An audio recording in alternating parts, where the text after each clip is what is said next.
Oh,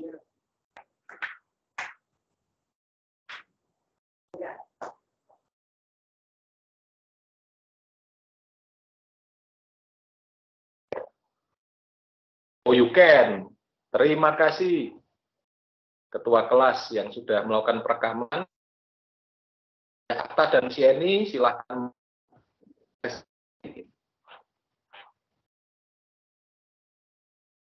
Tapi sebelum kita akan awali dengan doa,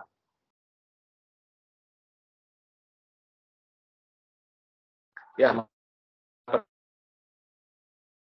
menurut iman dan kepercayaan masing-masing.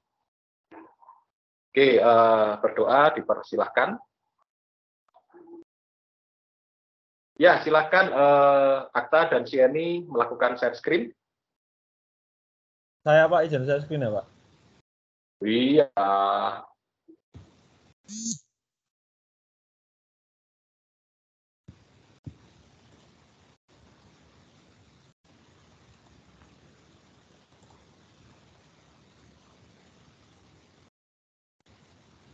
Apakah sudah terlihat Pak?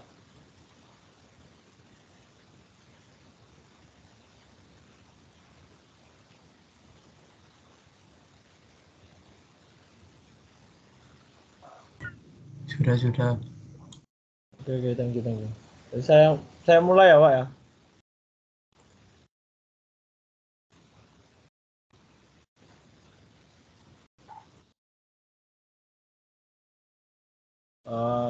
Sebelumnya terima kasih Pak Daniel dan teman-teman. Selamat siang. Kami dari kelompok 7 beranggotakan saya sendiri Akta dan Sieni ingin mempresentasikan hasil diskusi kami tentang aktivitas operasi. Nah, yang pertama kita akan membahas tentang latar belakang yang akan dibahas oleh Sieni. Baik, terima kasih untuk kesempatannya. Bisa di next.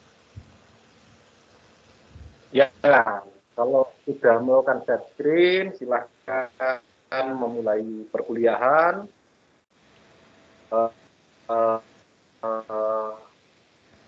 Melakukan presentasi dan mengisi pada bagian akhir mengembalikan kepada saya untuk melengkapi perkuliahan hari ini.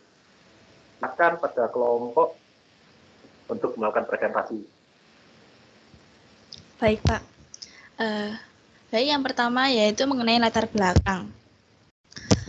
Aktivitas operasi adalah aktivitas pada perusahaan yang mencakup aktivitas operasional perusahaan seperti aktivitas yang menghasilkan pendapatan, administrasi, pemasaran, dan pengiklanan, dan aktivitas yang lainnya. Dalam melakukan aktivitas, operasi dibutuhkan investasi, baik untuk aset yang bersifat jangka pendek maupun yang jangka panjang.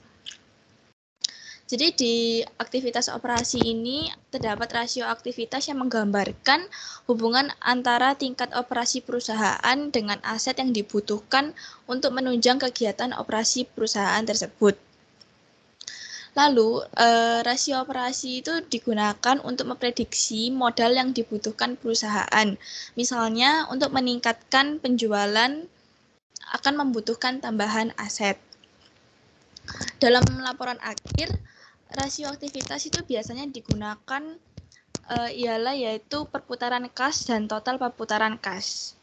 Jadi, dari total aset, mengukur intensitas perusahaan dalam menggunakan asetnya. Untuk penggunaan aset paling relevan yaitu tentang penjualan, karena penjualan penting bagi laba. Rasio ini merupakan ukuran sampai seberapa jauh aset telah dipergunakan dalam kegiatan perusahaan atau menunjukkan berapa kali aset berputar dalam periode tertentu. Dalam pengelolaan kas bagi perusahaan itu sangat penting karena kas mempunyai peranan dalam menunjang operasi perusahaan untuk mencapai target yang telah direncanakan dan mengukur kinerja keuangan perusahaan. Bisa di next.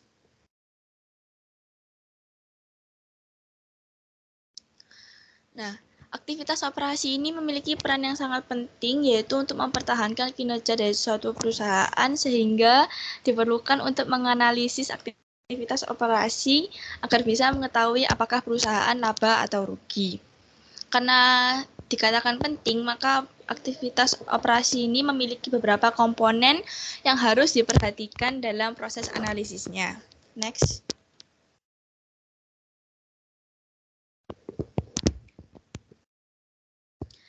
Baik, yang selanjutnya kita bahas mengenai komponen aktivitas operasi.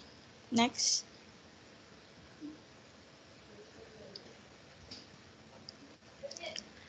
Yang pertama yaitu mengenai pengukuran laba.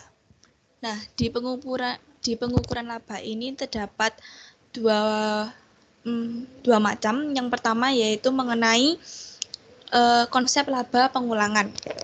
Jadi di sini laba itu merangkum dampak keuangan aktivitas operasi perusahaan dengan tujuan utama yaitu menjelaskan bagaimana laba dihitung dengan komponen penting dan disajikan dalam pos yang terpisah. Nah, secara alternatif laba ini dibagi menjadi dua, yaitu laba ekonomi dan juga laba tetap. Laba ekonomi yaitu mengukur perubahan bersih kekayaan pemegang saham selama satu periode, dan pada umumnya sama dengan arus kas bersih satu periode ditambah perubahan nilai sekarang arus kas yang diharapkan terjadi di masa yang akan datang. Lalu laba tetap yaitu suatu estimasi dari rata-rata laba stabil yang diharapkan akan diperoleh suatu usaha sepanjang usianya dengan mempertimbangkan kondisi usahanya saat ini. Lalu yang kedua, mengenai mengukur laba akuntansi. Nah, di sini terdapat dua komponen dari laba akuntansi. Yang pertama yaitu pendapatan dan keuntungan. Pendapatan merupakan arus kas yang masuk yang diperoleh atau yang didapatkan yang berasal dari aktivitas usaha perusahaan yang masih berlangsung. Sedangkan keuntungan adalah arus kas masuk yang diperoleh atau akan diperoleh yang berasal dari transaksi dan peristiwa yang tidak berhubungan dengan aktivitas usaha perusahaan yang masih berlangsung. Selanjutnya yaitu beban dan kerugian. Beban itu merupakan arus kas keluar yang terjadi, arus kas yang akan terjadi atau lokasi arus kas keluar masa lalu yang berasal dari aktivitas usaha perusahaan yang masih berlangsung. Nah, kerugian merupakan penurunan aset bersih perusahaan yang berasal dari aktivitas sampingan atau insidental suatu perusahaan. Yang selanjutnya mengenai alternatif klasifikasi dan pengukuran laba. Jadi, laba dapat diklasifikasikan berdasarkan dua dimensi utama, yaitu operasi dan non-operasi, dan yang kedua yaitu berulang dan tidak berulang. Laba operasi merupakan suatu pengukuran laba perusahaan yang berasal dari aktivitas operasi yang masih berlangsung. Nah, di sini terdapat tiga aspek penting dalam laba operasi. Yang pertama yaitu berfokus pada laba perusahaan secara keseluruhan dan bukan hanya untuk pemilik utang dan ekuitas. Yang kedua, laba operasi hanya berkaitan dengan aktivitas usaha yang masih berlangsung. Dan yang ketiga, laba non-operasi mencakup seluruh komponen yang tidak termasuk dalam laba operasi. Selanjutnya, laba dari operasi yang masih berlangsung. Jadi, di sini merupakan suatu pengukuran yang mengeluarkan pos luar biasa, dampak kumulatif perusahaan akuntansi, dan dampak penghentian operasi. Biasanya digunakan untuk mengukur perubahan bersih ekuitas dan memberikan estimasi atas kemampuan yang menghasilkan laba yang dapat dipertahankan. Yang selanjutnya yaitu pendapatan komprehensif. Jadi komprehensif mengukur laba ekonomi yang dihitung dengan menyesuaikan laba bersih dengan pos sulfur kotor yang jika digabungkan akan menjadi pendapatan komprehensif lainnya. Nah, Pendapatan komprehensif ini terdiri dari 4 komponen lagi. Yang pertama yaitu keuntungan dan kerugian kepemilikan yang berasal dari perusahaan nilai wajar, efek investasi tersedia untuk dijual dan belum direalisasikan. Yang kedua, keuntungan dan kerugian translasi valuta asing. Yang ketiga, perubahan status pembiayaan kewajiban pensiun yang tidak termasuk dalam laba bersih. Yang keempat, keuntungan atau kerugian kepemilikan belum direalisasi yang berasal dari bagian efektif lindung nilai arus kas. Baik, yang komponen yang ketiga yaitu pos yang tidak berulang. Di dalam pos yang tidak berulang ini terdiri 4 macam, yaitu pos luar biasa. Jadi, pos luar biasa merupakan keuntungan dan kerugian akibat penghapusan utang lebih awal. Nah, pos luar biasa ini diklasifikasikan secara terpisah pada laporan laba rugi. Nah, di dalam pos luar biasa ini ada persyaratan-persyaratan yang didefinisikan sebagai berikut. Yang pertama yaitu sifat yang tidak lazim. Suatu peristiwa atau transaksi tidak normal dan tidak berhubungan atau hanya kebetulan berhubungan dengan aktivitas rutin dan umum perusahaan. Yang kedua yaitu jarang terjadi. Suatu peristiwa atau transaksi yang sewajarnya tidak diharapkan akan terjadi dalam jangka pendek. Yang kedua, mengenai pos yang tidak berulang yaitu pos luar biasa dilaporkan setelah pajak. Perusahaan diminta untuk tidak melaporkan keuntungan dan kerugian tertentu sebagai pos luar biasa, karena pos tersebut memiliki sifat yang tidak biasa dan diharapkan akan terjadi lagi sebagai konsekuensi dari aktivitas usaha umum dan masih berlangsung. Yang selanjutnya, pos luar biasa bersifat tidak berulang. Di sini seorang analis akan mengeluarkan pos luar biasa ketika menghitung laba tetap. Namun, ketika pos luar biasa bersifat sementara, pos ini menghasilkan biaya bagi perusahaan. Oleh sebab itu, seorang analis harus memasukkan seluruh jumlah pos luar biasa ketika menghitung laba ekonomi. Yang terakhir dari pos yang tidak berulang yaitu pos luar biasa sering bersifat operasional. Di sini, pos disertakan dalam perhitungan laba operasi, tetapi dikeluarkan saat menghitung laba tetap. Komponen yang keempat yaitu operasi yang dihentikan. Penghentian operasi merupakan komponen laba yang signifikan. Jadi pelaporan operasi yang dihentikan itu melalui 2 tahap. Yang pertama, laporan laba rugi tahun berjalan dan 2 tahun sebelumnya akan disajikan kembali setelah mengeluarkan dampak operasi yang dihentikan dari pos yang menentukan laba dari operasi yang masih berlangsung. Yang kedua, keuntungan atau kerugian yang berkaitan dengan operasi yang dihentikan dilaporkan secara terpisah setelah dikurangi pajak dan dikeluarkan dari laba usaha yang masih berlangsung. Laba usaha yang masih berlangsung ini disebut laba sebelum operasi yang dihentikan jika perusahaan melaporkan operasi yang diberhentikan. Untuk selanjutnya akan dilanjutkan oleh Akta.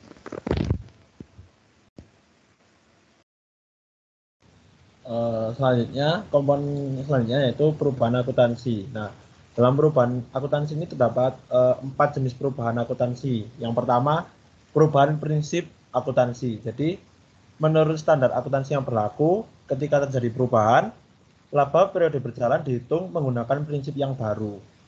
Selanjutnya dihitung dampak kumulatif perubahan prinsip ini setelah pajak terhadap laba ditahan pada awal periode. Yang kedua adalah perubahan estimasi akuntansi. Jadi estimasi akuntansi ini merupakan perkiraan yang didasarkan pada kondisi masa depan yang tidak diketahui. Jadi estimasi, jadi perkiraan. Yang ketiga, penerapan prospektif. Jadi perubahan diterapkan pada periode di mana perubahan terjadi dan bila mana memungkinkan periode masa depan pada dan ketika suatu dampak terjadi. Jadi melihat dulu masa depannya bagaimana gitu. Kemudian yang terakhir yang keempat, mengungkapkan pada catatan. Jadi mengungkapkan dampak perubahan terhadap laba bersih dan laba sebelum pos luar biasa hanya untuk periode berjalan. Bahkan meskipun perubahan tersebut mempengaruhi periode mendatang. Itu komponen yang selanjutnya. Kemudian ada pos khusus. Nah, pos khusus ini biasanya dilaporkan sebagai baris terpisah dalam laporan laba rugi sebelum laba usaha masih berlangsung. Kemudian yang selanjutnya ada pengakuan pendapatan. Nah, dalam pengakuan pendapatan tersebut ada 4. Yang pertama, pendapatan secara praktis didefinisikan sebagai arus masuk atau peningkatan nilai aset suatu perusahaan atau pengurangan kewajiban yang berasal dari aktivitas utama yang masih berlangsung. Jadi pengakuan pendapatan ini dari arus masuk yang berasal dari aktivitas utama. Terus yang kedua, perjanjian pembiayaan produk merupakan perjanjian yang melibatkan perpindahan atau akuisisi persediaan oleh sponsor yang pada hakikatnya merupakan salah satu cara untuk membiayai persediaan. Yang ketiga, akuntansi untuk kontrak konstruksi jangka panjang mewajibkan perusahaan menggunakan metode presentase penyelesaian jika taksiran biaya untuk menyelesaikan suatu kontrak dan perkembangan dalam penyelesaian kontrak dapat diestimasi secara wajar. Terus yang kelima, analisis dampak pengakuan, yaitu pencatatan pendapatan merupakan peristiwa yang sangat penting dalam penentuan laba. Kecenderungan dan intensi manajer untuk mengukur pendapatan menciptakan berbagai ketentuan tentang subjek pengakuan pendapatan oleh Badan Pengaturan Akuntansi. Selanjutnya ada beban yang ditangguhkan. Dalam beban yang ditangguhkan ini terdapat 2, yaitu penelitian dan pengembangan dan beban piranti lunak komputer. Jadi dalam penelitian dan pengembangan, aktivitas penelitian dapat bertujuan untuk menemukan sesuatu dan aktivitas pengembangan sebenarnya merupakan bagian dari penelitian. Nah, akuntansi penelitian pengembangan ini menimbulkan kesulitan dalam akuntansi. Maka adanya kewajiban perusahaan untuk membebankan biaya lead bank saat terjadi. Hanya biaya material, peralatan, dan fasilitas yang memiliki kegunaan alternatif di masa depan. Kemudian ada beban piranti lunak komputer. Jadi pengembangan software komputer merupakan aktivitas khusus yang tidak sesuai dengan pengeluaran aktivitas lead bank. Yang biasa, pengembangan software ini bertujuan untuk pemasaran merupakan aktivitas saat ini yang mengarah pada pendapatan saat ini dan masa depan. Jadi beban piranti lunak komputer ini digunakan untuk mencatatkan bagaimana pendapatan di periode masa depan. Jadi ditulisnya di sebelum periode. Next. Kemudian ada biaya eksplorasi dan pengembangan pada industri pertambangan. Ini pencairan cadangan sumber daya alam baru merupakan hal yang penting bagi perusahaan. Nah, resiko yang terkait dengan ketidakpastian dalam penentuan laba itu juga harus dipertimbangkan. Akuntansi untuk perusahaan minyak dan gas bumi biasanya ini digunakan untuk mereka-mereka perusahaan-perusahaan yang harus mempunyai sumber daya alam yang banyak seperti minyak, gas, atau dan sebagainya. Jadi ada biaya eksplorasi dan pengembangan pada industri penambangan. Kemudian selanjutnya komponen selanjutnya yaitu kompensasi tambahan untuk karyawan. Ada beberapa kompensasi serta akuntansinya ada 2. Yang pertama, kontrak kompensasi yang ditangguhkan yang merupakan janji membayar karyawan di masa mendatang dengan beberapa syarat tertentu. Yang pertama. Yang kedua, hak apresiasi saham atas sejumlah saham yang diberikan kepada karyawan. Jadi ada 2. Yang pertama, janji membayar di masa depan, dan kedua, memberikan saham kepada karyawan sebagai bentuk apresiasi. Kemudian ada komponen aktivitas operasi yang lain, yaitu opsi saham karyawan. Ini merupakan kelanjutan yang tadi, merupakan bentuk kompensasi intensif yang paling populer. Jadi alasannya adalah akan meningkatkan kinerja dengan memberikan karyawan kepemilikan perusahaan sehingga membuat karyawan itu lebih semangat dalam bekerja. Itu juga dimasukkan dalam aktivitas operasi. Kemudian ada biaya bunga. Nah, dalam biaya bunga ini terdapat 3 komponen juga. Yang pertama perhitungan bunga, kapitalisasi bunga, dan menganalisis bunga. Yang pertama penghitungan bunga merupakan tingkat nominal yang dibayarkan untuk pendanaan yang biasanya pendanaannya melalui utang. Kemudian ada kapitalisasi bunga, diwajibkan sebagai bagian dari biaya aset yang sedang dibangun atau diproduksi oleh perusahaan. Kemudian yang ketiga, menganalisis bunga. Itu merupakan hak konversi dan menggunakan tingkat bunga obligasi sebagai takaran bunga, akan mengabaikan biaya bunga sebenarnya. Jadi digunakan takaran-takaran khusus biar tidak sesuai dengan bunga pada sesungguhnya gitu. Untuk yang terakhir ada akuntansi pajak penghasilan.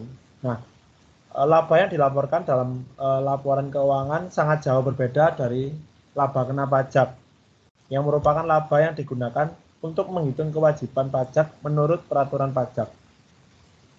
Perbedaan temporer merupakan perbedaan yang bersifat sementara dan diharapkan akan dibalik di masa depan.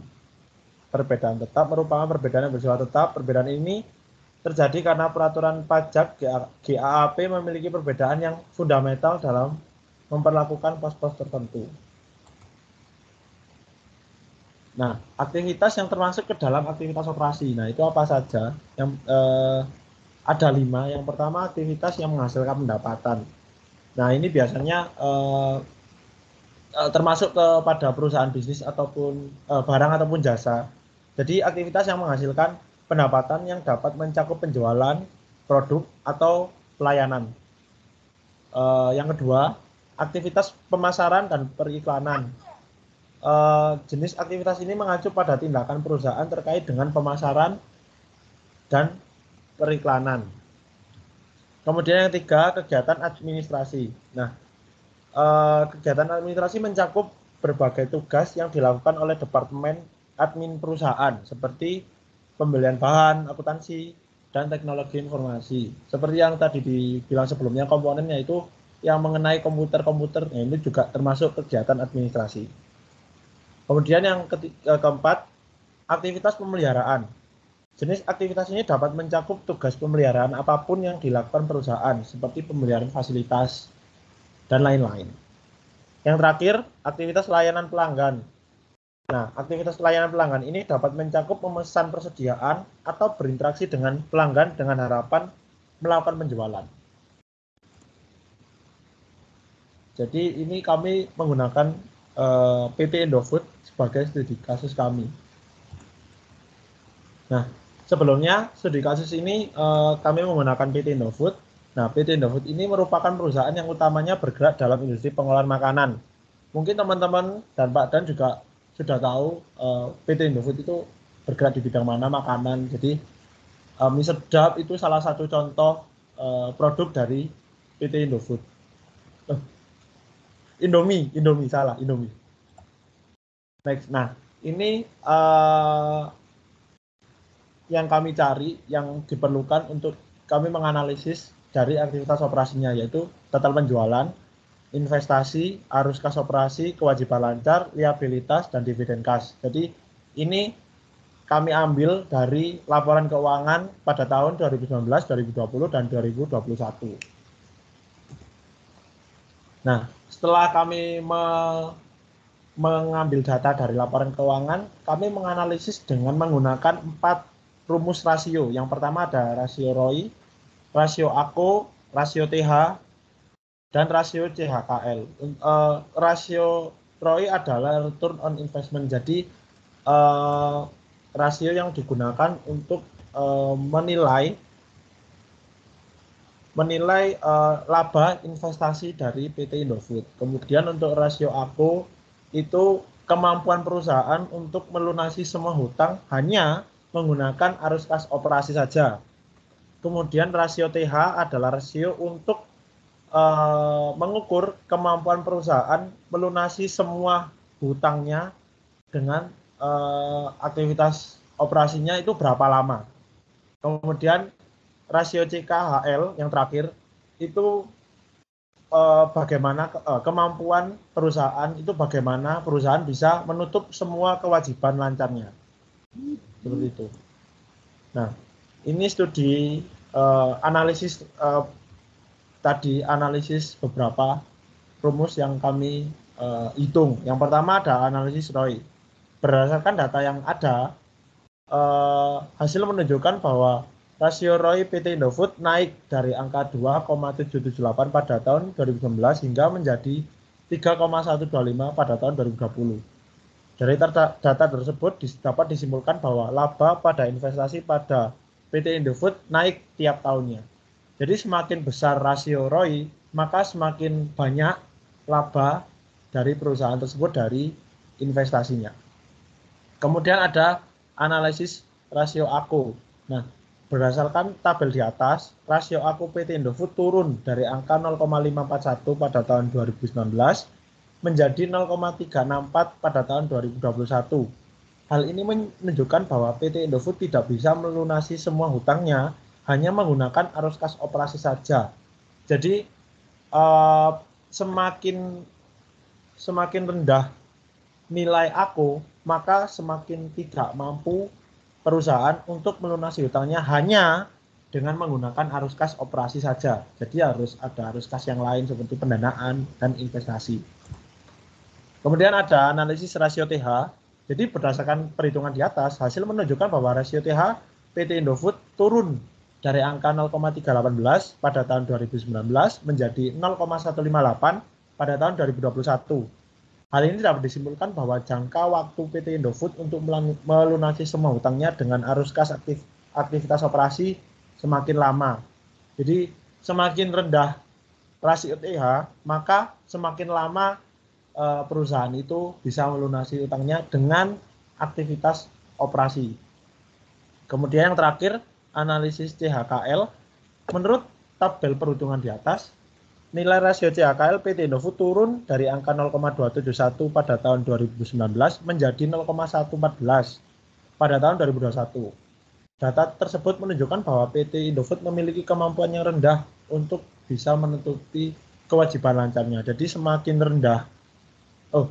rendah angka CHKL, maka akan memiliki kemampuan yang rendah pula untuk menutupi kewajiban lancarnya.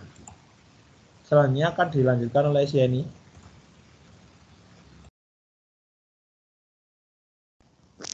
Baik, terima kasih. Yang terakhir yaitu kesimpulan. Jadi, aktivitas operasi merupakan hal yang penting serta krusial bagi perusahaan. Aktivitas operasi secara umum adalah menjelaskan bagaimana perusahaan bisa bertahan, baik perusahaan barang maupun jasa. Banyak hal yang termasuk dalam aktivitas operasi, seperti aktivitas yang menghasilkan pendapatan, administrasi, pemasaran dan periklanan, dan aktivitas yang lainnya. Karena banyaknya aktivitas yang ada pada operasi ini, maka komponen pada aktivitas operasi juga banyak. Untuk menganalisis aktivitas operasi tersebut bisa digunakan beberapa perhitungan seperti yang dijelaskan pada studi kasus tadi, yaitu menghitung rasio ROI, rasio AKO, rasio TH, dan rasio CKHL. Next.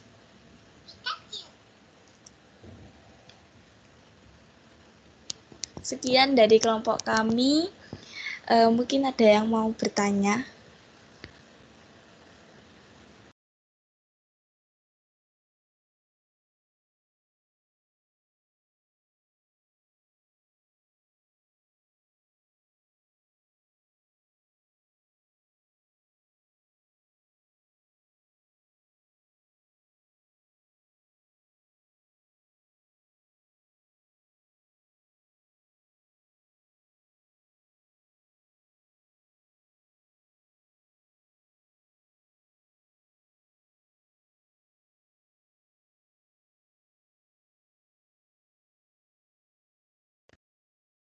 Baik, ini sudah 6 orang yang bertanya.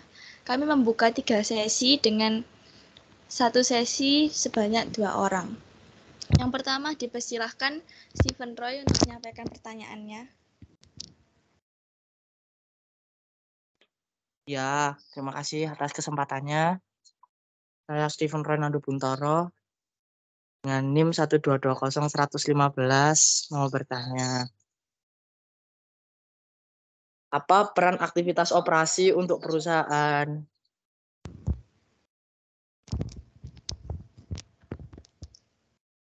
Baik, terima kasih atas pertanyaannya. Untuk pertanyaan kedua dipersilakan untuk Gracia RD.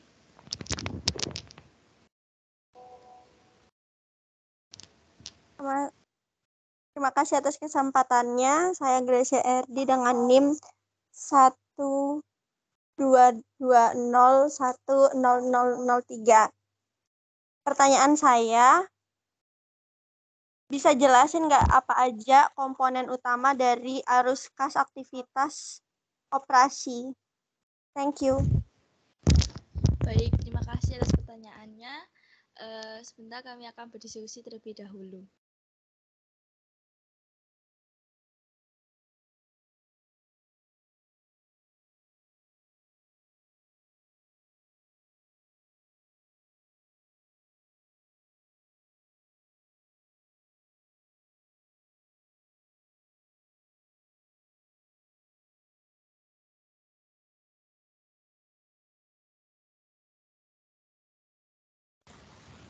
Baik, saya izin menjawab pertanyaan dari Steven. Jadi pertanyaannya, apakah peran aktivitas operasi untuk perusahaan? Nah, seperti yang sudah dijelaskan, peranan aktivitas operasi ini berhubungan erat dengan laporan arus kas dan mempengaruhi analisis laporan keuangan perusahaan. Jadi tadi sudah disebutkan ada 5, nah itu merupakan termasuk peran dari aktivitas operasi.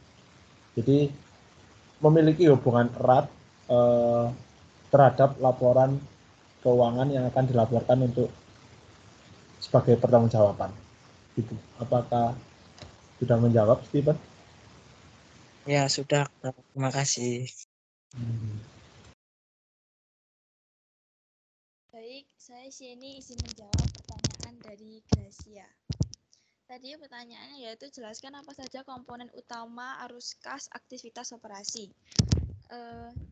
Jawabannya yaitu terdapat 2 komponen utama dalam arus kas dari aktivitas operasi. Yang pertama yaitu pembelian dan penjualan aset tetap seperti properti, mesin, pabrik, dan peralatan.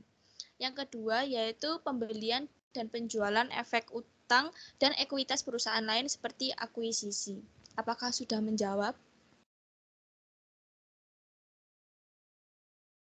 Terima kasih atas jawabannya, Sieni. Sudah sangat jelas. Sama-sama. Baik, sesi pertama sudah selesai, dilanjutkan dengan sesi yang kedua. Mungkin bisa Nabila Maulia bisa membacakan pertanyaannya. Baik, terima kasih atas kesempatannya. Saya Nabila Maunggina Dengkianti NIM 1220008 izin bertanya. Apa dampak yang terjadi jika arus kas dan aktivitas operasi meningkat? Terima kasih. Baik, terima kasih Nabila atas pertanyaannya. Selanjutnya bisa Angel Patricia menyampaikan pertanyaannya.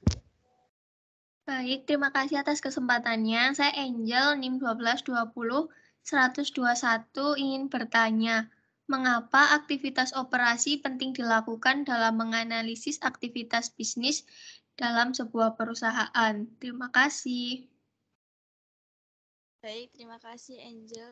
Kami berdiskusi terlebih dahulu.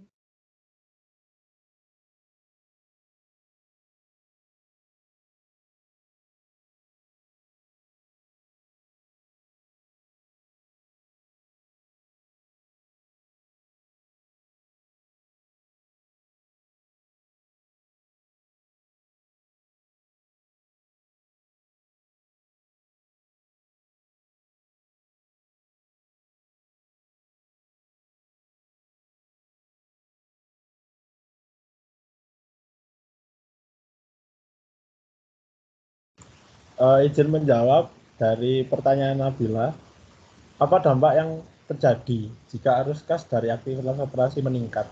Nah, izin menjawab, arus kas operasi yang mengalami peningkatan diharapkan meningkatkan kemampuan karena dengan peningkatan arus kas operasi, perusahaan dapat memutuskan dana yang ada untuk kegiatan operasionalnya, tetapi harus diiringi dengan efisiensi pada beban usaha dan beban pokok penjualan. Apakah sudah jelas, Nabila? Jawabannya sudah jelas, terima kasih. Nah,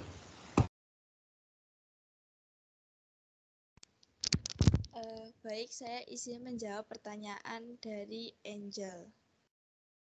Tadi pertanyaannya, mengapa aktivitas operasi penting dilakukan dalam menganalisis aktivitas bisnis sebuah perusahaan? Jawabannya yaitu aktivitas operasi membantu memperhitungkan perubahan aset lancar dan kewajiban lancar dari pendapatan perusahaan. Seperti yang kita tahu, aktivitas operasi itu nantinya akan merujuk ke laporan keuangan perusahaan untuk menentukan mana yang lebih besar dari yang lainnya. Apakah sudah menjawab? Baik, sudah menjawab. Terima kasih. Ya, sama-sama Angel. Baik, sesi kedua telah selesai. Yang terakhir yaitu sesi yang ketiga. Mungkin bisa Mika menyampaikan pertanyaannya. Baik, terima kasih atas kesempatannya. Saya Mika, NIM 12201007 ingin bertanya, jika arus kas dari aktivitas operasi itu bernilai negatif, apa yang harus dilakukan oleh perusahaan untuk mengatasinya? Terima kasih. Ya, terima kasih Mika atas pertanyaannya. Selanjutnya, mungkin bisa Silviana menyampaikan pertanyaan. Baik, terima kasih atas kesempatannya. Saya Silviana, NIM 122010026. Pertanyaan saya adalah, menurut kelompok, bagaimana jika penghentian operasi pada suatu perusahaan tidak dilakukan dan apa dampak dari aktivitas tersebut? Terima kasih. Terima kasih Silviana atas pertanyaannya. Kami berdiskusi terlebih dahulu.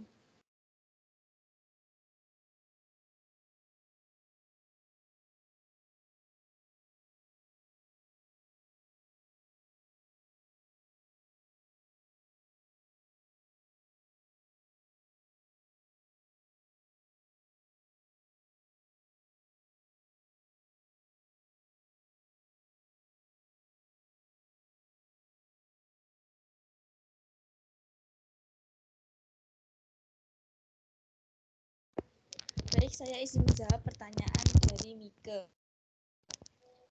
Tadi pertanyaannya, jika arus kas dari aktivitas operasi bernilai negatif, apa yang harus dilakukan oleh perusahaan mengatasinya? Yang pertama yaitu tagih piutang secara berkala. Jadi sebagian perusahaan banyak yang menyepelekan penagihan hutang kepada pelanggannya. Dan itu membuat aktivitas operasi perusahaan bernilai negatif. Lalu yang kedua yaitu mengevaluasi bisnis. Mengevaluasi bisnis ini tidak hanya membahas tentang pengeluaran lebih besar daripada pendapatan, namun pengeluaran dan pendapatan yang memiliki nilai yang seimbang dan juga dapat membuat krisis arus kas. Jadi pentingnya laporan keuangan yaitu dapat dilihat ketika membuat sebuah keputusan dengan mudah untuk menghadapi persaingan pasar. Yang selanjutnya yaitu menekankan pengeluaran. Ketika pengeluaran lebih besar dibandingkan pendapatan, berarti perusahaan sedang mengalami krisis arus kas. Dan masalah ini terjadi ketika perusahaan hanya mementingkan keinginan tanpa mengetahui apa yang sebenarnya yang dibutuhkan. Dan bila hal ini dibiarkan terlalu lama, masalah ini akan tentu membuat bisnis atau perusahaan menjadi gagal dan bangkrut. Apakah sudah menjawab, Mika? Iya, sudah menjawab. Terima kasih. Ya, terima kasih Mika. Kemudian saya akan menjawab pertanyaan dari Silviana tentang penghentian operasi.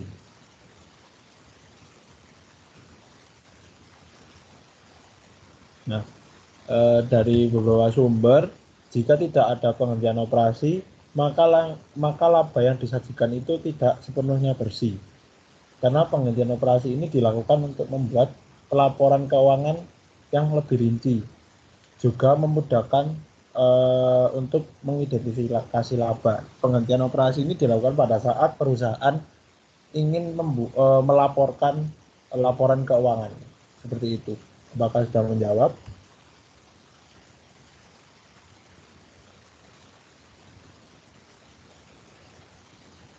Terima kasih Akta atas jawabannya, sangat menjawab. Oke.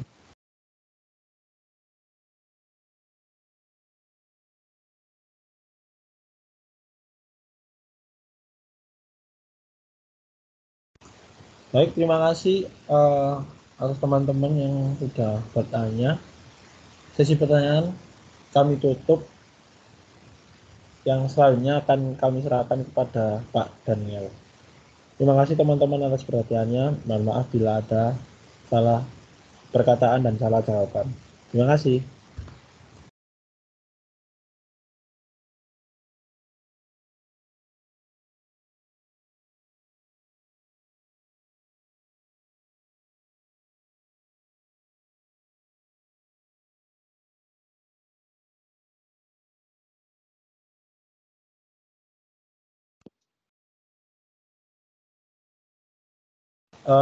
Mohon maaf Pak Daniel, suaranya tidak keluar.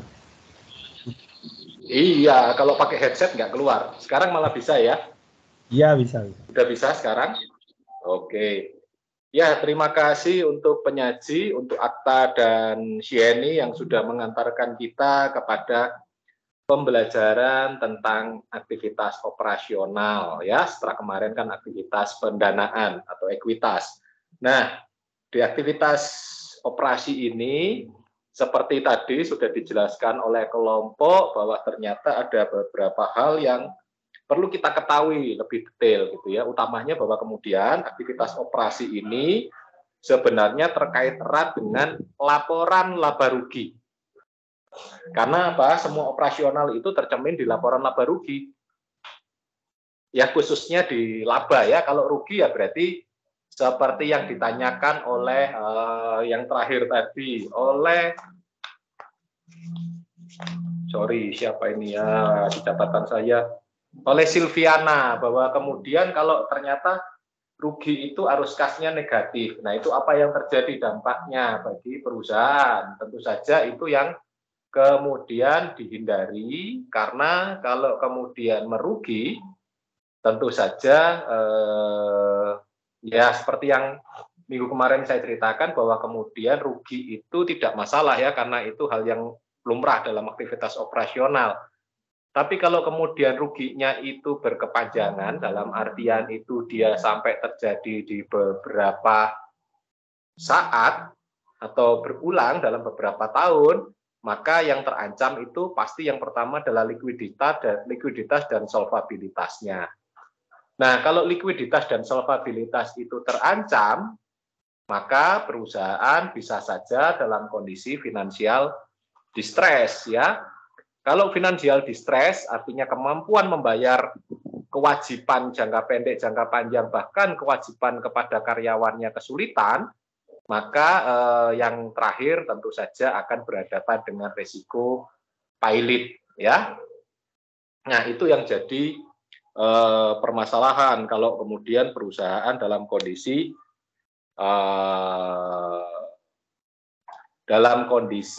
ini distress. Nah, pailit tentu saja tidak diinginkan oleh seluruh perusahaan, karena kalau yang namanya pailit berarti apa? Perusahaan harus tutup secara operasional karena dinyatakan dia tidak mampu lagi untuk kemudian beroperasi dan menghasilkan pendapatan. Jangankan mendapatkan laba, pendapatan pun saja sudah dianggap tidak mampu. Nah, kelompok ini sudah menjelaskan dengan detail ya, mulai latar belakang, kemudian jenis laba, dan sebagainya ya. Saya hanya sedikit mengulangi saja bahwa kemudian laba itu secara garis besar kemudian kan ada dua gitu ya yang jadi umum ya. Ada laba ekonomi dan laba akuntansi. Oke, kalau laba ekonomi itu nanti kita definisinya ikut definisi ekonomi. Tapi yang terjadi bahwa semua peningkatan kekayaan itu adalah laba gitu ya. Kalau laba ekonomi, semua peningkatan kekayaan. Kalau laba akuntansi itu lebih bersifat operasional saja. Apa yang ada selama ini di laba rugi. Ya dari aktivitas operasi. Tapi bahwa kemudian yang tercermin di mana? Tercermin di laba rugi. Tapi apakah semua aktivitas operasional atau yang kemudian kita sebut laba akuntansi itu ada yang kemudian berasal dari operasional, tapi ada juga yang non operasional. Kalau kemudian duanya digabungkan itu kan menjadi laba komprehensif, ya. Ada pendapatan operasional atau pendapatan non operasional. Nah, untuk pendapatan operasional itu kan bisnis as usual ya. Entah itu dia memproduksi barang dan jasa, entah itu dia menjual barang dan jasa, atau kemudian dia menjadi retail. Hanya kemudian melakukan pembelian besar atau bahasa Indonesianya kulak gitu ya. Terus kemudian dijual lagi ya sebagai retail. Atau kemudian dia murni jasa. Nah, bahwa kemudian ada hasil-hasil yang lain yang non operasional dan itu mungkin bisa sangat besar dan ternyata di beberapa bisnis pendapatan non operasional itu cukup besar. Contoh yang paling gampang itu kalau susah ya, contoh yang paling gampang itu sebenarnya pabrik seleb beras gitu ya. Mungkin Anda ada banyak yang nggak tahu ya seleb itu apa gitu ya.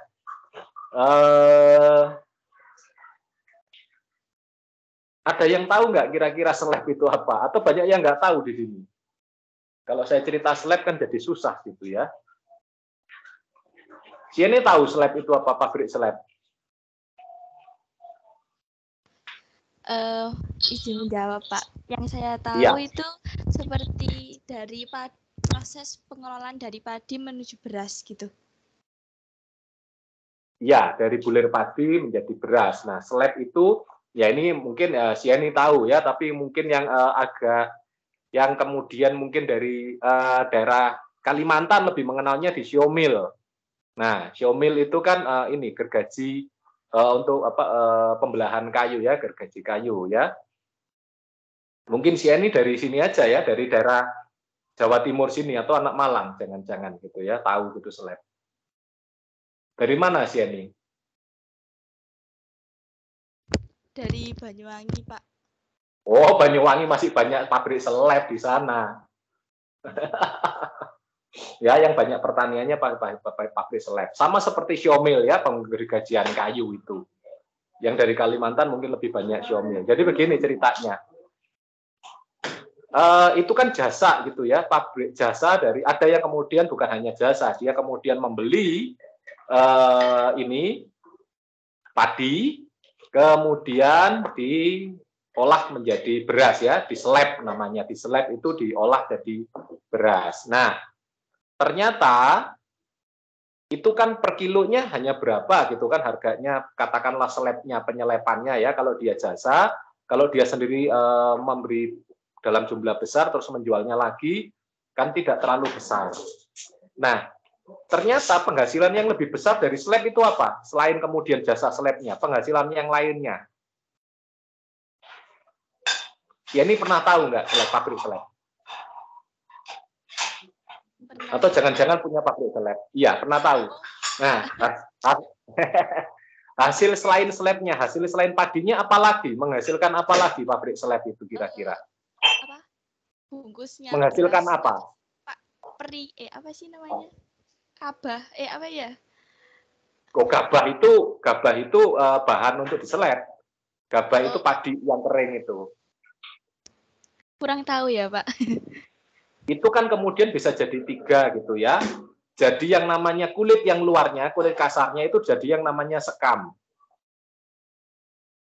Nah, sekam itu yang biasanya untuk membakar genteng atau kemudian kalau es zaman dulu itu es balok itu ditaruh di atasnya supaya dia tidak cepat mencair. Hasil yang lain itu yang kulit arinya, yang kulit tipisnya itu jadi dedak. Nah, dedak ini bisa buat untuk makan bebek, untuk makan kuda dan sebagainya, bahkan untuk makan manusia ya. Karena dia bagus, vitamin B-nya tinggi. Nah, dua itu kan sebenarnya adalah produk sampingan. Dia sebenarnya adalah sampah gitu ya, dalam tanda petik, kan bukan produksi utamanya. Produksi utamanya kan merubah gabah menjadi beras. Nah, dua produk ini yang namanya sekam dan dedak itu sebenarnya adalah hasil non operasional yang itu biasanya dibuang. Dulu dibuang, tapi sekarang orang cari kayu pembakaran itu susah, sehingga sekam itu jadi bagus untuk dibakar, untuk pembakaran genting dan sebagainya. Bahkan kemudian sekam itu sekarang juga dijual untuk media tanam bagi mereka yang suka berkebun. Dedaknya bisa dijual untuk makanan bebek, makanan babi, makanan kuda gitu ya. Nah, itu kan produk sampingan. Nah, itu pendapatan non operasionalnya sebenarnya. Yang operasionalnya adalah tetap dari gabah menjadi beras. Nah, berarti apa? Itu pendapatan operasionalnya. Apakah non operasionalnya lebih rendah? Enggak, ternyata pendapatan non operasionalnya bisa lebih tinggi. Sekam itu dan dedak sekarang jauh lebih mahal ketimbang kemudian menjual berasnya saja ya, karena marginnya tipis, karena persaingan usaha. Tapi kalau yang namanya sekam yang asalnya tidak bernilai terus kemudian diambil orang lain, dedak yang kemudian juga diambil oleh petani, itu bisa jual sesuai dengan apa yang kita inginkan, bahkan bisa lelang itu harganya gitu ya. Sama seperti kalau yang teman-teman yang dari Kalimantan itu siomil. Siomil itu menghasilkan apa? Nah, kemudian kan kayu besar, gelondongan, dipotong menjadi kayu kecil, terus kemudian dipotong-potong ya menjadi kayu ukuran entah itu papan, entah itu kemudian menjadi kayu reng, kayu usuk, dan sebagainya. Nah, sampahnya itu apa? Ada dua. Sampahnya itu yang luarnya itu, yang kulit luarnya itu ternyata bisa dijual untuk kepentingan kafe, kepentingan tempat-tempat tertentu ya, untuk hiasan dan sebagainya. Ternyata itu malah sekarang menjadi mahal, komoditi utama gitu ya. Kemudian bubuknya, bubuk hasil penggergajiannya, ternyata juga yang asalnya itu dianggap sampah, sekarang itu diperlukan untuk industri pembuatan hard flake ya. Yang kalau sekarang kan dulu itu kan ada yang namanya triplek tipis, tengah-tengahnya itu kan kemudian isinya itu kan serbuk kayu yang dicampur dengan dengan lem, dan kemudian itu malah harganya lebih mahal ketimbang kayunya. Nah, itu adalah pendapatan non operasional. Jadi pendapatan operasional itu dari pendapatan utama. Nah, pendapatan non operasional itu sebenarnya dari hasil dari sisa sampah atau sisa-sisa operasi, sisa-sisa produksi. Nah, ternyata itu lebih besar sekarang, ada banyak perusahaan yang itu ternyata hasilnya lebih besar, sehingga dulu, zaman saya dulu itu pendapatan operasional dan pendapatan non operasional itu disendirikan. Ya, zaman saya dulu belajar awal-awal belajar akuntansi. Sekarang itu dua-duanya digabung menjadi laba komprehensif, karena apa? Pada kenyataannya produk sampingannya itu, produk sampahnya itu ternyata lebih mahal ketimbang produk utamanya. Jadi malah jadi penghasilan utama. Tapi kan tetap dia sebenarnya kalau tidak ada operasi dalam ini slabnya, kalau tidak ada operasi dalam siomilnya, kan nggak ada produk sampingannya, kan nggak ada dengan sengaja orang dicacah gitu ya, kayunya, terus kemudian sengaja dibuat hard flake, kan nggak mungkin, karena hard flake harus dibuat dari serbuk kayu. Nah, kayak begitu. Jadi ada perubahan pola sehingga sekarang itu orang tidak membedakan. Yang namanya laba ya sudah, laba itu dari pendapatan apapun. Dikurangi dengan biaya operasional. Dulu itu laporan keuangannya sendiri.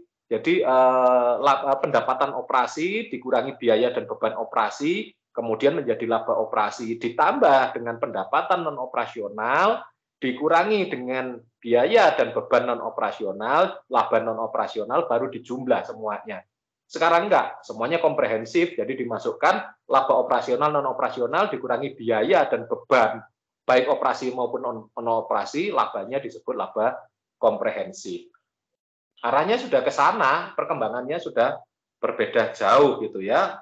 Akuntansi katakanlah sebelum era tahun 2000-an masuk era 2000-an, karena sekarang laba komprehensif nggak tahu hasilnya dari aktivitas utama maupun dari non utama.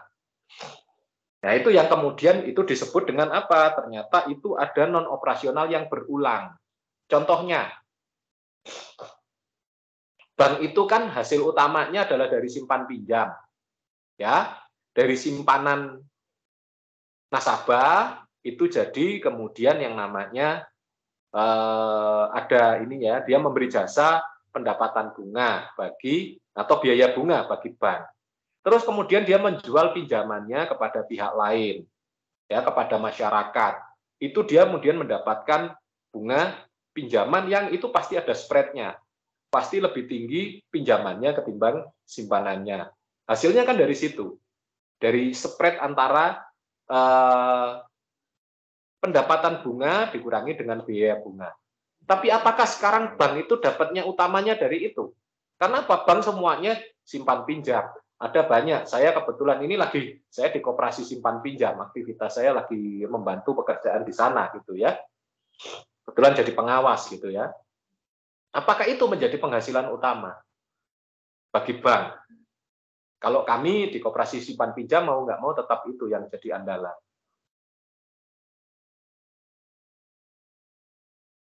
Ya tidak, karena kemudian apa? Sekarang itu bank itu yang jadi andalan ternyata adalah dari pendapatan bukan bunganya, tapi kemudian dia jasa dari orang nyimpan di sana, nabung di sana kan ada biayanya dua gitu ya, biaya administrasinya yang terkait dengan terkait dengan ini bukunya, terus kemudian ada biaya ATM, kena dua administrasinya. Udah berapa itu? Ya kan? Itu kan, ya itu namanya fee-based income. Terus kemudian dia dari punya ATM, ternyata ATM ini banyak yang transfer, bukan dengan sesama BCA. Dia ada biaya administrasi, jadi ada pendapatan lain-lain di luar pendapatan utamanya disimpan pinjamnya. Nah, itu adalah pendapatan non-operasional yang sifatnya berulang. Ada juga yang insidental gitu ya, pendapatan non-operasional yang insidental. Contohnya apa? Contohnya tiba-tiba kena pembebasan, ya, kena jalan tol. Ya, di depan pabrik itu sebagian jadi jalan tol. Ya, kita diuntungkan karena ada jalan tol, kemudian kan harga tanah di situ naik, kita dari dekat dengan akses ke tol gitu ya. Tapi kan kita harus merelakan sebagian, entah itu pabrik kita, entah itu rumah kita, kan itu kan nggak akan terjadi kan. Emang jalan tol itu tiap tahun mau ngambil tanah kita kan tidak. Nah, itu yang non operasional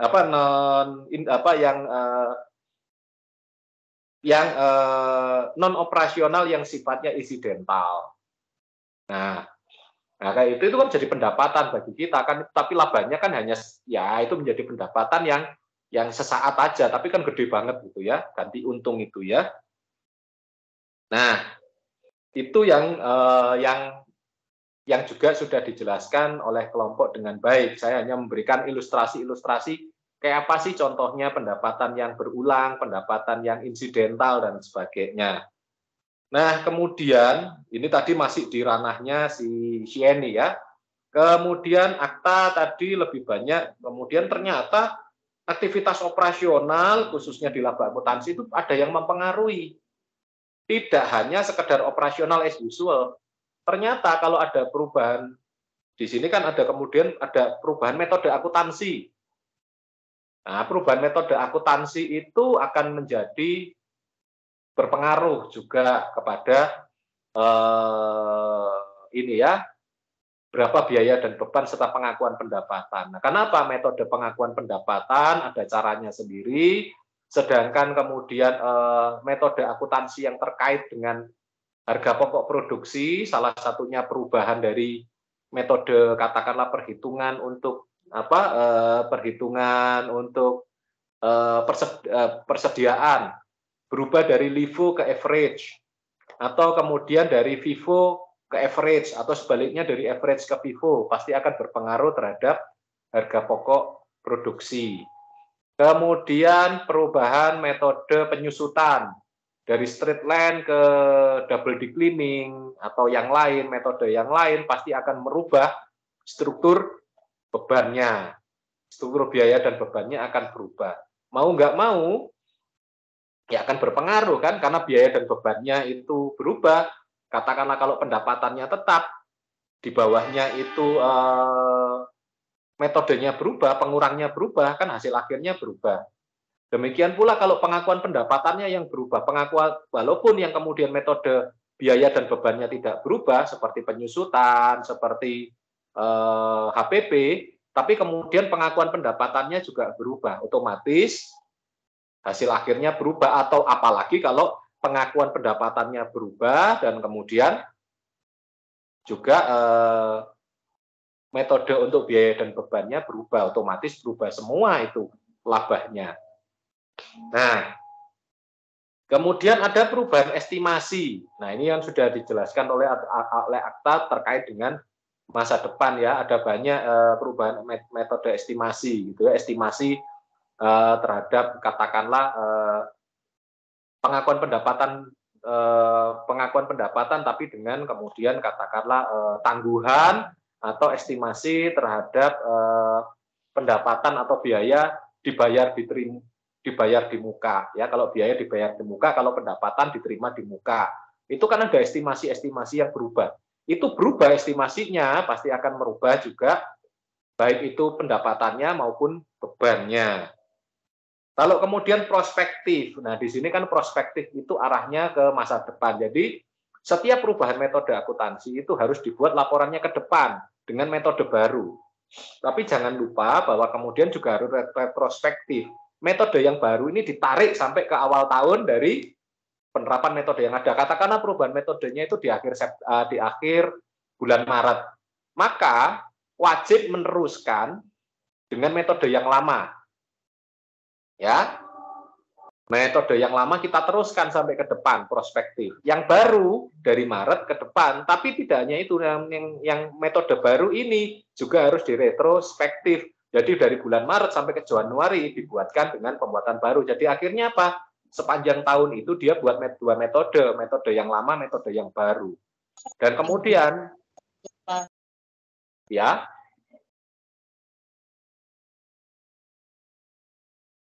oke, di akhir itu keduanya harus dibandingkan dengan yang namanya komparasi. Jadi dibandingkan kedua metode itu, dari hasilnya lebih baik yang mana, menggunakan metode yang lama atau metode yang baru. Itu komparatifnya.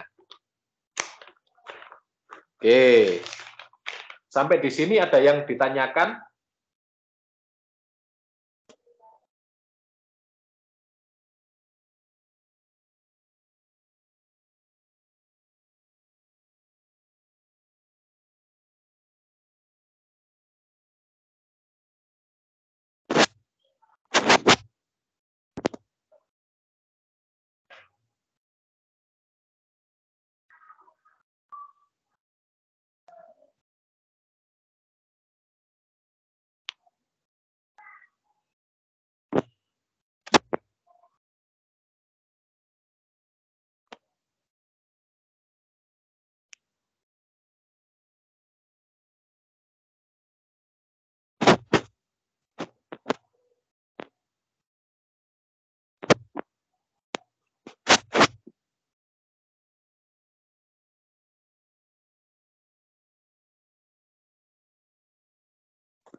Oke, mungkin putus-putus. Saya ingin nyambungkan ke WiFi.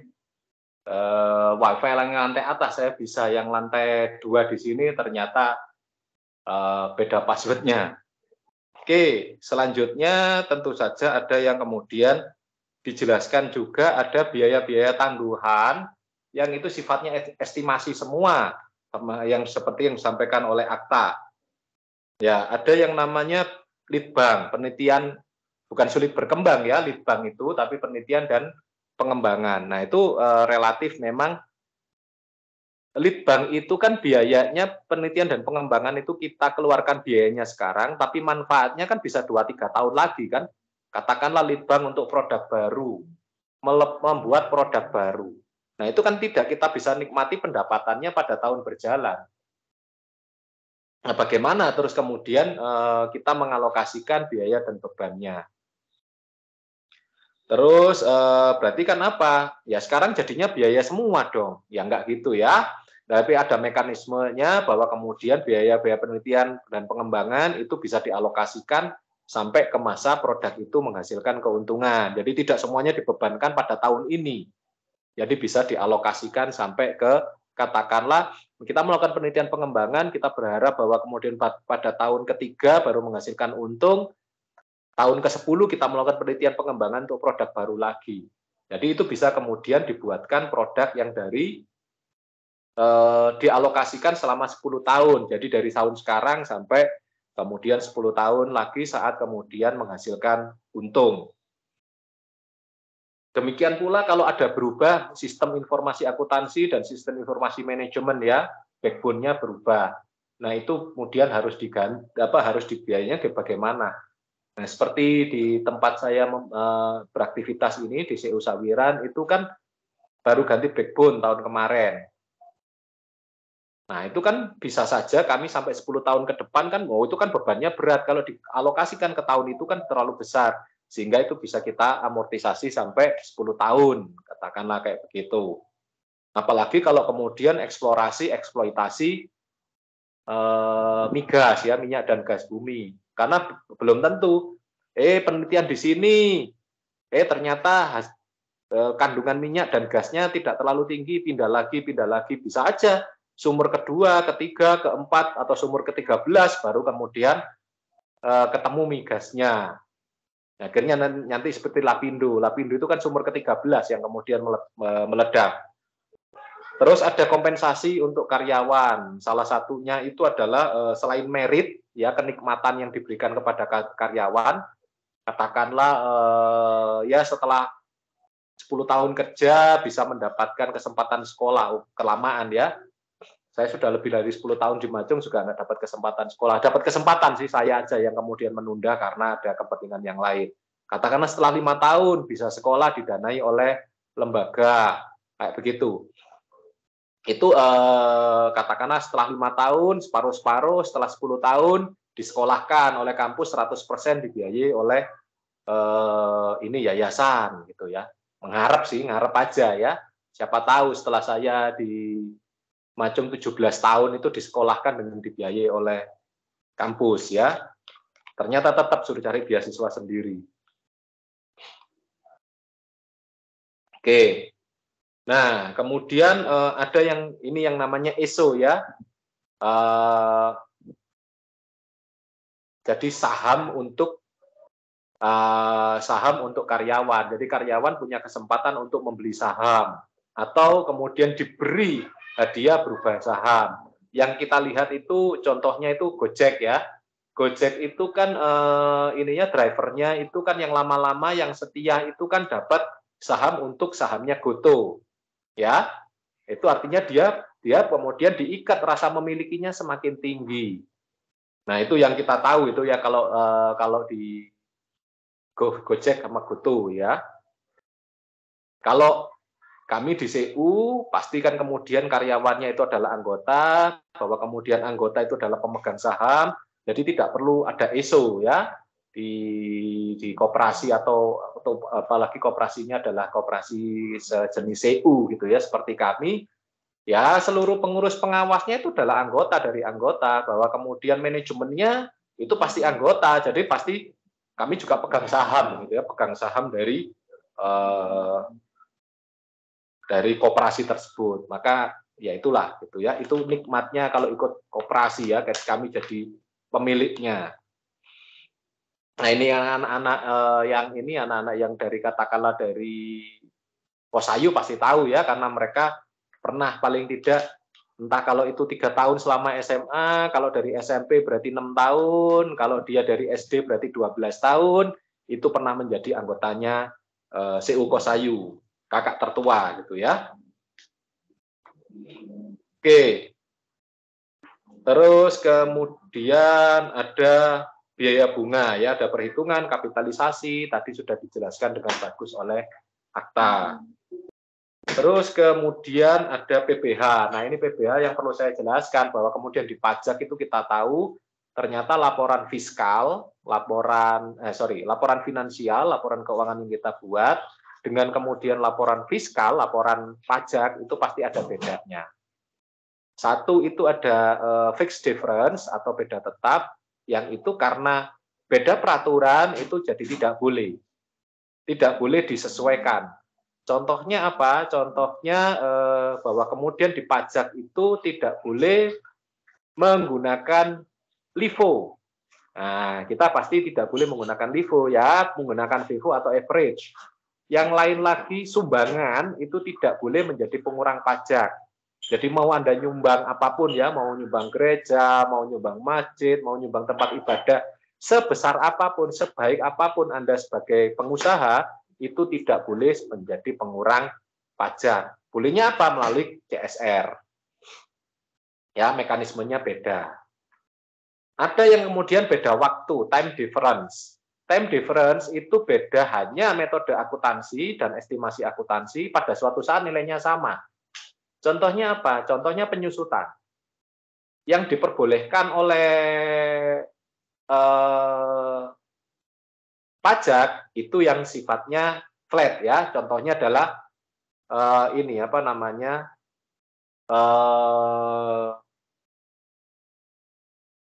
lawannya straight line yang garis lurus tiap tahun nilainya sama. Tidak boleh menggunakan double declining. Karena apa?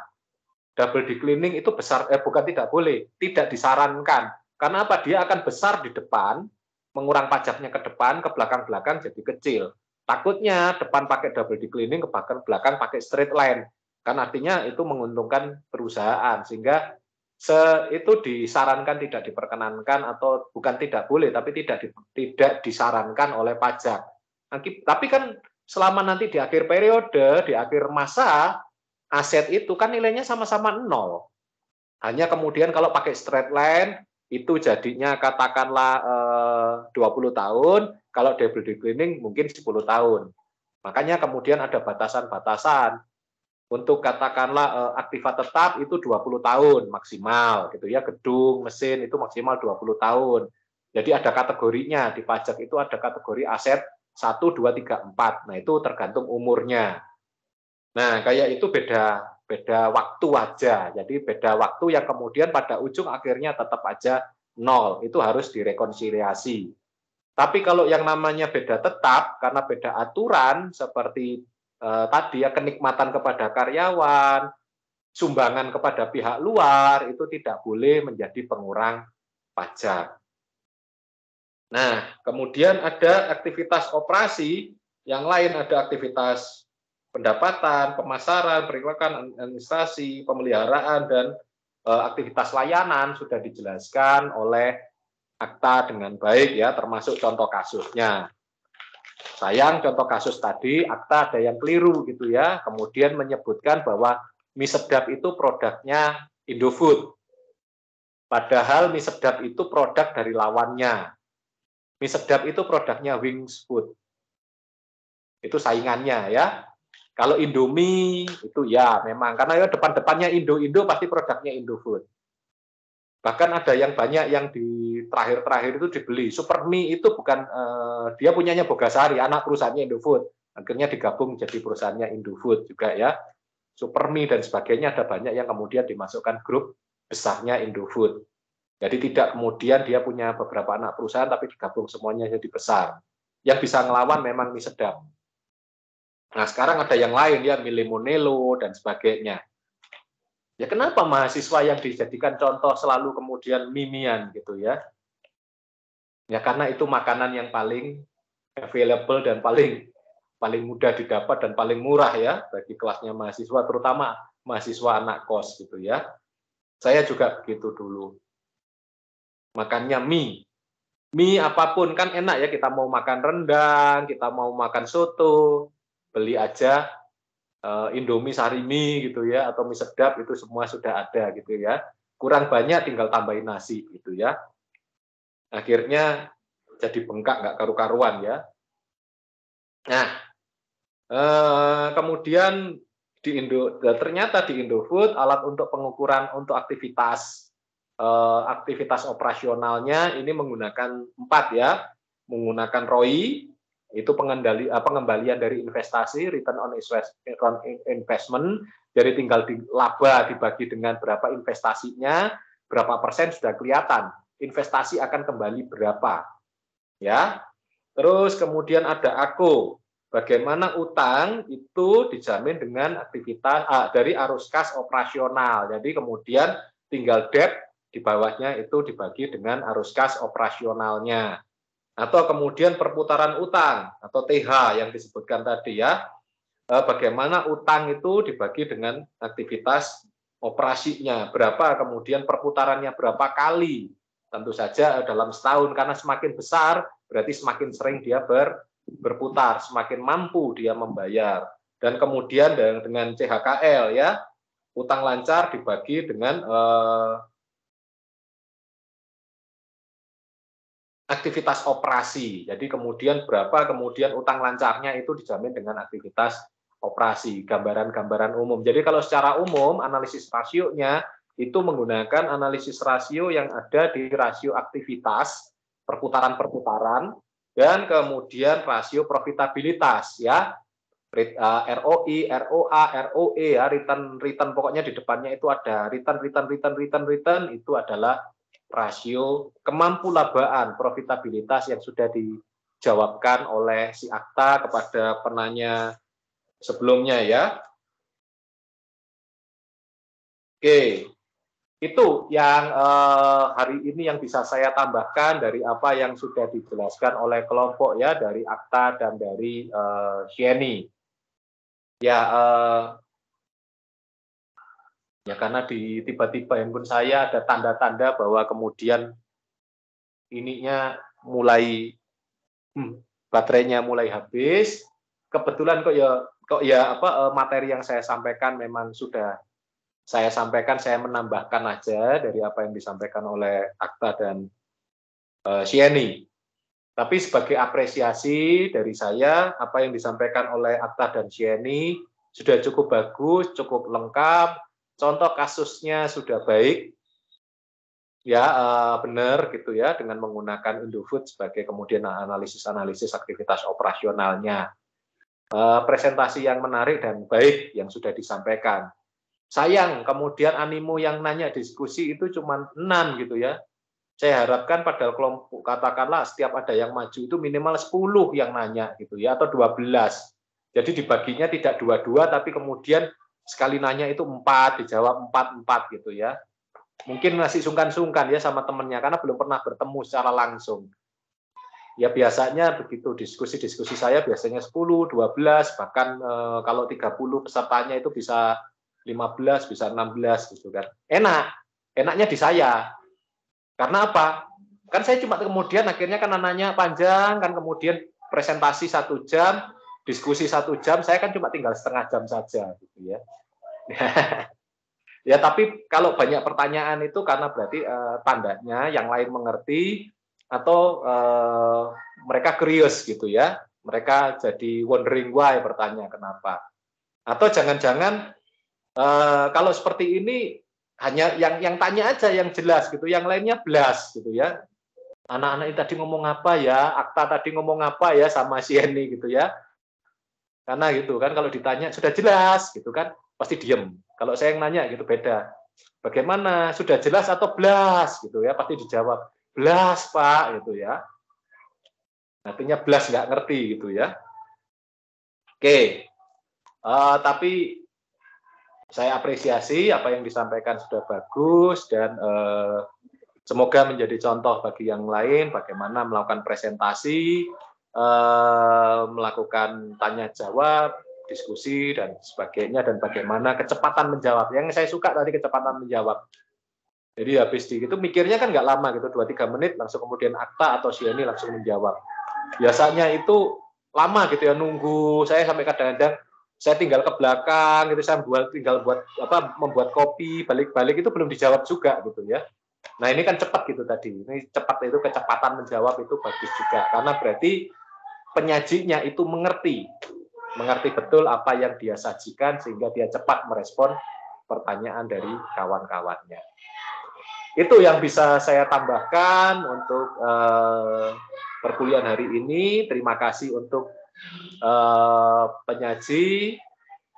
Ya, semoga apa yang saya sampaikan hari ini ada pertanyaan atau blast? Ya, semoga apa yang saya jelaskan itu semakin memperjelas apa yang sudah disampaikan oleh Akta dan Jenny. Ya, kalau tidak ada pertanyaan, kita bisa akhiri dan tutup perkuliahan hari ini. Mari kita berdoa bersama supaya apa ilmu yang kita dapat hari ini menjadi berkat bagi kita, baik untuk menyelesaikan studi kita di Universitas Majung, baik kemudian untuk ya suatu saat nanti berguna bagi Anda bekerja ya atau berusaha. Mari kita tutup dengan berdoa menurut iman kepercayaan masing-masing, dipersilahkan.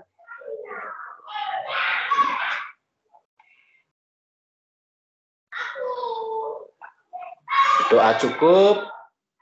Terima kasih. Selamat siang, sampai ketemu lagi minggu depan. Terima kasih, Pak. Terima kasih, Pak. Iya. Terima kasih, Pak. Iya.